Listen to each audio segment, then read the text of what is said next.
Evergreen Lodge reminded me of this movie called Dirty Dancing, which my mom had made both me and Lauren watch the second we turned 12.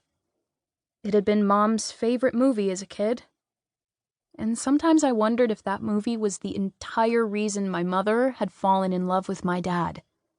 She must have walked into Evergreen Lodge the first time and envisioned Baby and Johnny doing their iconic lift in the center of the lobby and just said, "That's it. I'm in." Of course, Mom and Dad's romance hadn't worked out quite as well as the one depicted in the movie. My parents were currently in the midst of finalizing their divorce, which was the entire reason Lauren and I were here. Usually we came in the summer, because my mom liked hiking better than skiing. But we'd been here a few times in February so that Lauren and I could learn to ski, which was one of my dad's favorite things. This was the first time I had seen the place all done up for the holidays, though. Normally I loved Christmas and would relish this cozy, merry atmosphere. With the way things were in my life right now, though, I was not in the mood.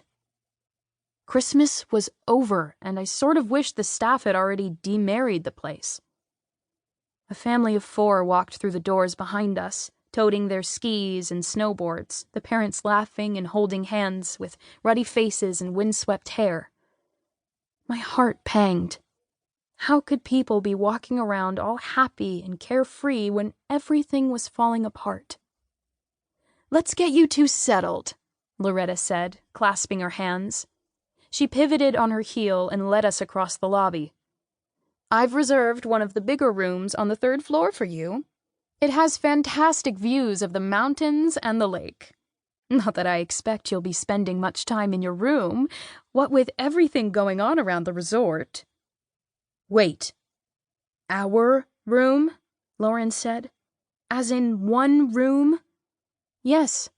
I reserved just the one this time," Loretta said, glancing back over her shoulder at us with an expression that told us there would be no arguments. "Your parents thought it would be good for the 2 of you to spend some time together. You know, family time." Heat flared through my entire body.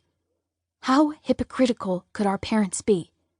Right now, at this very moment, they were literally splitting up our family. They had shipped us off the day after Christmas for the express purpose of dividing their things, boxing up my dad's stuff, moving him out.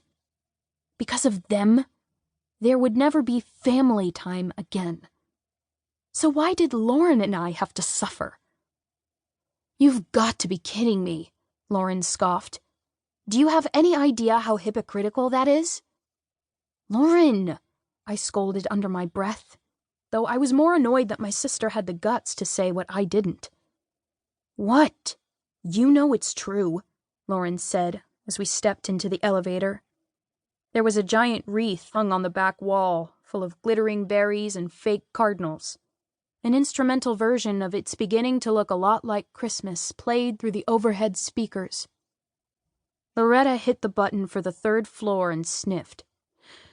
"Girls, whatever your thoughts on your parents' current situation, you must understand this is difficult for them too. They're both doing the best they can. If throwing us out and forcing us to share the same room for a week is the best they can do, then we have serious problems," I thought. I glanced at Loretta. Maybe I could ask my grandmother if I could come live with her. Maybe if I spent my last year and a half of high school with Loretta, I'd become poised and sophisticated by osmosis.